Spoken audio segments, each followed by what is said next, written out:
जो हम chapter start कर रहे हैं 10 है, तो इसमें आपने जैसे इसकी रिव्यू एक्सरसाइज करनी है। तो चलते हैं रिव्यू एक्सरसाइज की तरफ। फर्स्ट क्वेश्चन में आपके सिर्फ ट्रू फॉल्स हैं, ट्रू फॉल्स तो आपको एज यूजुअल हमने करने नहीं होते, आपको पता है पेपर में नहीं आते। तो सेकंड क्वेश्चन की तरफ देखिए। सेकंड क्वेश्चन में आपके पास दो ट्राइंगल्स गिवन हैं और दोनों ट्राइंगल्स यानी कि ABC और LMN जो है इसमें आपने बताना ये कॉन्ग्रुएंट है, ठीक है। कॉन्ग्रुएंट का क्या मतलब होता है कि आपकी दो जो ट्राइंगल्स गिवन है इनकी दोनों की यानी कि ये वाली साइड इसकी साइड की इक्वल होगी, इसी तरह से इनके एंगल्स भी इक्वल होंगे, ठीक है। अब यहाँ पर देखो कि उन्होंने बोला है कि मेजर ऑफ एंगल M जो है वो कॉन्ग्रुएंट, हमने बताना है कि वो मेजर ऑफ एंगल M जो है वो इस वाली ट्राइंगल में किस एंगल के कॉन्ग्रुएंट है। तो देखा जाए तो मेजर ऑफ एंगल जो M है वो हमारे C वाले के कॉन्ग्रुएंट है, ठीक है। तो इसका मतलब है हम उसके आगे जस्ट आपने मेंशन कर देना है कि ये मेजर ऑफ एंगल M जो है वो कॉन्ग्रुएंट है मेजर ऑफ एंगल C के।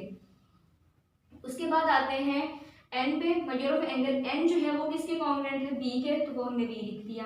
इसी तरह से मेजर ऑफ एंगल जो A है वो किसके कॉन्ग्रुएंट है, L के, तो जस्ट आपने L लिख दिया, ठीक है। उसके बाद क्वेश्चन नंबर 3 में देखिएगा कि उसमें भी दो ट्राइंगल्स गिवन है और ट्राइंगल्स में देखिए ABC जो है वो कॉन्ग्रुएंट है LMN के, और हमने फाइंड करना है वैल्यू अननोन की इसमें। तो इसमें अननोन जो है वो x है, तो x के देखो n जो है किसके कॉन्ग्रुएंट आ रहा है, C के। इसका मतलब है C x की जो वैल्यू होगी वो क्या होगी, 60 होगी, ठीक है। अच्छा जी, अब आते हैं क्वेश्चन नंबर 4 पे। क्वेश्चन नंबर 4 में है कि find the values of unknown for the given congruent triangle. अब यहाँ पे देखिए दो ट्राइंगल्स हैं, मुझसे सही नहीं बनी लेकिन आपस में जो है वो कॉन्ग्रुएंट है, तो इसका मतलब है कि यहाँ पे अब ये दो ट्राइंगल्स बन रही है। एक तो है आपकी ADB और एक ट्राइंगल है ADC, ठीक है। अब ये दोनों ट्राइंगल्स आपस में क्या है, कॉन्ग्रुएंट है, तो इसका मतलब है इनकी कोरेस्पॉन्डिंग साइड्स जो है वो आपस में क्या होंगी, इक्वल होंगी। यानी कि जितना B से D तक का डिस्टेंस होगा उतना ही D से C तक का डिस्टेंस होगा। अब देखो यहाँ पे अननोन हमारे पास क्या है, x है, और यहाँ पे अननोन क्या है, M है। यानी कि हमने यहाँ पे x की और M की वैल्यू जो है वो फाइंड करनी है, ठीक है। तो जब हमें जाहिर सी बात है इनकी वैल्यू फाइंड करनी है, तो BD जो है वो कॉन्ग्रुएंट है BC के, CD के, वो हमने लिख दिया। उस वहाँ पे हमने इसकी वैल्यूज हमने लगा दी, और यहाँ पे देखिए कि अब M की वैल्यू निकालनी, तो मीन कि हमें M वाली टर्म्स जो है वो इक्वल के एक साइड पे चाहिए और सिंपल टर्म्स जो है वो इक्वल के दूसरी साइड पे चाहिए।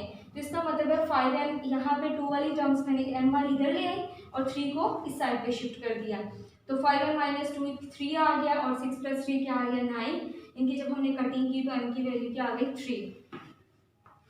अब हमारे पास जो सेकेंड अननोन जो वेरिएबल है वो क्या है, x। और अब यहाँ पे देखिए इस वाली ट्राइंगल में इसका ये वाला एंगल इस वाले ट्राइंगल में इस एंगल की इक्वल होगा, क्योंकि दोनों ट्राइंगल्स आपस में वो कॉन्ग्रुएंट है। तो इसका मतलब है इसके कोरेस्पॉन्डिंग एंगल्स भी कॉन्ग्रुएंट होंगे। तो इसका मतलब क्या हुआ कि एंगल B जो है वो इक्वल है किसके, एंगल C के। तो वो हमने उसकी जगह पे उसकी वैल्यूज पे पुट कर दी जो एंगल में दी हुई है।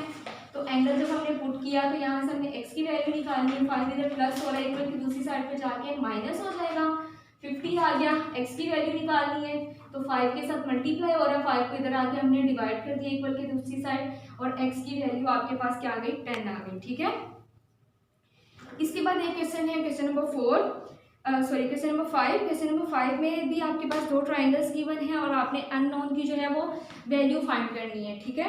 अब यहाँ पर देखिए कि आपके पास तीनों साइड जो है हमने x है, y है और c है। तो x जो है वो देखो PQ पे है, तो इसका मतलब है कि वो कॉन्ग्रुएंट होगा नेक्स्ट वाली जो आपकी ट्राइंगल है उसके AB के कॉन्ग्रुएंट होगा। इसी तरह से जब हमने y की फाइंड करनी है तो वो AC है, तो वो PR के कॉन्ग्रुएंट होगा। तो वहाँ से आप इजीली इनकी वैल्यूज़ को कैलकुलेट कर सकते हो, ठीक है। Thank you so much.